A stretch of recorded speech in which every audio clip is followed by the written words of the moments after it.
Special training લીધી હતી કે એના માટે સ્પેશિયલ ટ્રેનિંગ લીધી હતી અમે. I am trained in mix martial arts અને ફિલ્મની પહેલાં when we were signed for film અમે લોકોએ વર્કશોપ કર્યો ના all of us were training for kick boxing and MMA.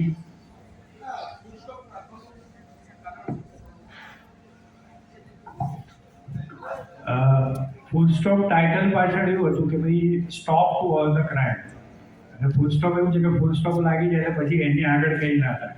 એટલે we have try to show in the film કે ભાઈ ઘણા બધા જે નેગેટિવ એસ્પેક્ટ્સ ઓફ લાઈફ છે એને આપણી જે ટીમ બને છે ફિલ્મમાં એ લોકો ફૂલ સ્ટોપ કરે છે. ક્રાઇમ છે કે ઘણા બધા એલિમેન્ટ્સ.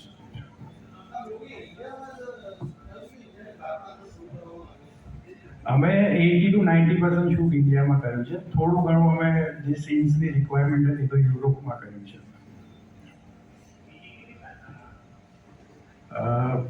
હિન્દીમાં બી શૂટ કર્યું છે. મેં ગુજરાતી અને હિન્દી બંને લેંગ્વેજમાં એક સાથે શૂટ કર્યું છે. અને એક સારી વસ્તુ એ છે કે એના માટે બી મને બી ખૂબ પોતાને પેલું કહેવાય ને ટીમ ઉપર એક પ્રાઉડ મુમેન્ટ પર ગુજરાતી કે મારા હું I am connected with Hollywood industry also. તો મારા એક ત્યાંના ડિસ્ટ્રીબ્યુટર છે ફ્રેડ વાસ્કી કરે છે, એમને મેં ફિલ્મ બતાવી હતી. એમને ફિલ્મ બહુ ગમીને એમને કીધું કે હું આ ફિલ્મ ઇંગ્લિશમાં ડબ કરીને ઓલ ઓવર વર્લ્ડમાં રિલીઝ કરીશ.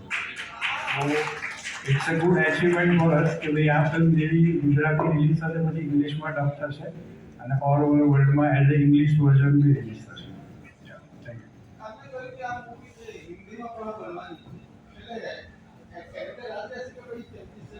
ના, કેરેક્ટર્સ આર સેમ. આ ઓલરેડી હિન્દીમાં બની ગઈ છે, એમણે પેરેલલ શૂટ કરેલું, એટલે અમે જે ગુજરાતીમાં કરીએ એ જ એક્ટર્સ એકચ્યુઅલી હિન્દીમાં પણ કરે.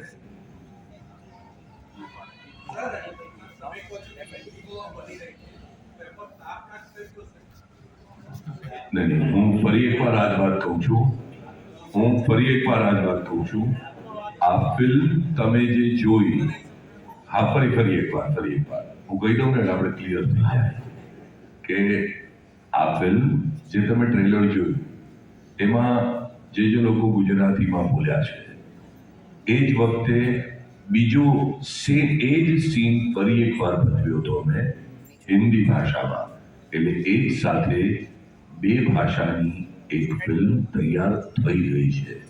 કલાકારો આ જ છે.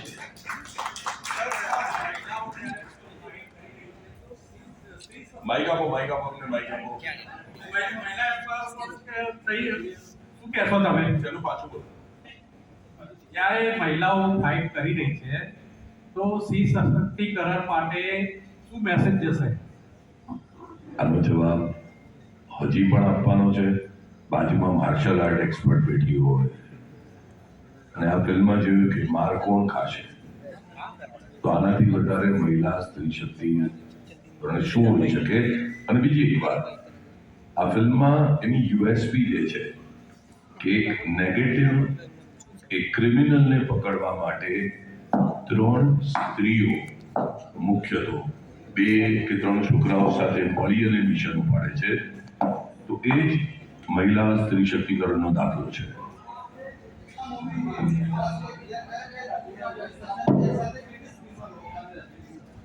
હમણાં ગુજરાતી વર્ઝન ગુજરાતમાં મુંબઈ અને દેહરાદૂન 3 જગ્યાએ રિલીઝ કરી રહ્યા છે.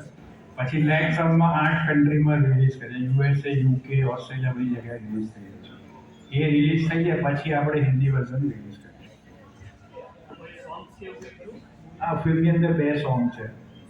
એક ફિલ્મમાં છે પણ બેકગ્રાઉન્ડમાં છે. જેમ જનરલી રોમેન્ટિક ફિલ્મો આવે છે એવા નથી, પણ ફિલ્મની સ્ટોરીની પાછળ બેકગ્રાઉન્ડમાં હોય છે.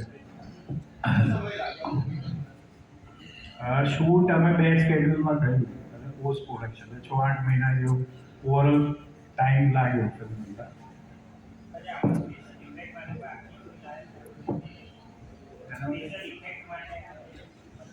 ઇન્ડિયામાં સ્પેશિયલ ઇફેક્ટ એટલું સારું છે કે બહારના લોકો અહીંયા આવીને કામ કરાવીને જાય. અને આ સત્ય છે. હું મુંબઈમાં રહું છું. હું પોતે બાય પ્રોફેશન એક જમાનામાં ગ્રાફિક ડિઝાઇનર અને એનિમેટર હતો. અત્યારે આણે બહુ સાચી વાત કરી, હોલિવૂડની ઘણી બધી મોટી ફિલ્મ જે જોઈને આપણે આમ આશ્ચર્યચકિત થઈ જઈએ છીએ એ ઇન્ડિયામાં એની સ્પેશિયલ ઇફેક્ટ્સ થઈ રહી છે. સો આ ઇન્ડિયામાં જ થયું છે. Proudly I say that. અને આપણી ઇન્ડિયામાં એટલા બધા તમે કેમેરાની સામે અમને જુઓ, there are great actors for sure, પણ કેમેરાની પાછળ જે લોકો છે એટલા બધા લોકો છે, એટલા બધા ટેલેન્ટેડ લોકો છે, અને એમના કોન્ટ્રીબ્યુશન વગર અમારું કામ અધૂરું છે. એટલે we have lot of talented people in India. એટલે આપણા જે લોકો છે એમને આપણે જે એક ઓલરેડી કામ કરી રહ્યા છે એમને ક્રેડિટ આપવાનું 100%. મેહુલભાઈ જય ફિલ્મમાં જ્યારે ડબલ ઓલરેડી સાથે શૂટિંગ થતું ત્યારે તમે તો જાણે બોલિવૂડને બંનેમાં કામ કર્યું છે તો બંને ડબિંગ કરવી લેશો. બાકીના આર્ટિસ્ટ માટે જે ડબિંગનો પ્રોગ્રામ છે એ ઓરિજિનલ વોઇસમાં હશે કે એક બહુ સિમ્પલ વસ્તુ કીધું. તમારો પ્રશ્ન બહુ સાચો છે ટેકનિકલી, પણ વી આર લકી કે અમારા બોર્ડ પરના બધા જ આર્ટિસ્ટો સરસ હિન્દી બોલે છે. એટલે બને ત્યાં સુધી એ જ કલાકારોએ હિન્દી ડબ કર્યું છે. જેકીભાઈ કેબલ ફાઇટ અને વીએફએક્સ જોરદાર કામ આપ્યું છે. તો આ આઈડિયા કઈ ફિલ્મોમાંથી એક્સપ્રેસ થયા છે? હવે હજારો ફિલ્મ જોઈ છે તો ત્યાંથી આ મને બી નથી ખબર, પણ જ્યારે સ્ક્રિપ્ટ લખાઈ, સ્ક્રિપ્ટની જે ડિમાન્ડ હતી એ પ્રમાણે અમે જસ્ટિફિકેશન આપ્યું છે એક્શનને. અને એક્શન બોલિવૂડના બહુ સારા ઇકબાલભાઈ છે ફાઇટ માસ્ટર, એમને ને એમની ટીમે બહુ જબરદસ્ત એક્શન કરી છે. એમના સ્ટન્ટમેનોને બહુ સારું કામ કર્યું છે. એટલે ફિલ્મમાં સૌથી વધારે જો મારા મતે હાર્ડવર્ક કર્યું હોય પડવાનું આ કરવાનું તો એમના સ્ટન્ટમેનોએ કર્યું છે. અને યસ, આભાર gentlemen. તમારા માટે એક સવાલ છે. Yes. માર્શલ આર્ટ ટ્રેનિંગ તમે પાછું છોડાયેલી છે, જી. અહીંયા ટીઝરમાં દેખાઈ બી આવે છે. તો તમે તો કરેલું છે અને તમારી સાથે બે બીજી લેડીઝ, આ કોમ્બિનેશન, આટલું સ્ટન્ટ, ટાઈમિંગ, જ્યારે એક જ પંચ 3 વ્યક્તિ મારતી હોય ત્યારે ટાઈમિંગ બહુ જરૂરી હોય. કેટલા રીટેક કોણે આપ્યા? આઈ થિંક અમારા એક્શન માસ્ટર જે હતા ને એ એટલા ડિફાઇન્ડ એમનું કામ હતું કે આઈ ડોન્ટ થિંક અમને વધારે રીટેક પડ્યા. અને એનું ક્રેડિટ મેજરલી એમના જે સ્ટન્ટમેન હોય છે, ફોર એક્ઝામ્પલ અમારી જોડે જે છે એ લોકોએ વધારે કામ કર્યું. I would give that credit to them, કારણ કે એ એમની રમત છે, એ એમની રમત છે which brings the beauty in the action shots. અને મને બહુ મજા આવી અને I think Damini would like to share. એક સવાલ તમારા માટે.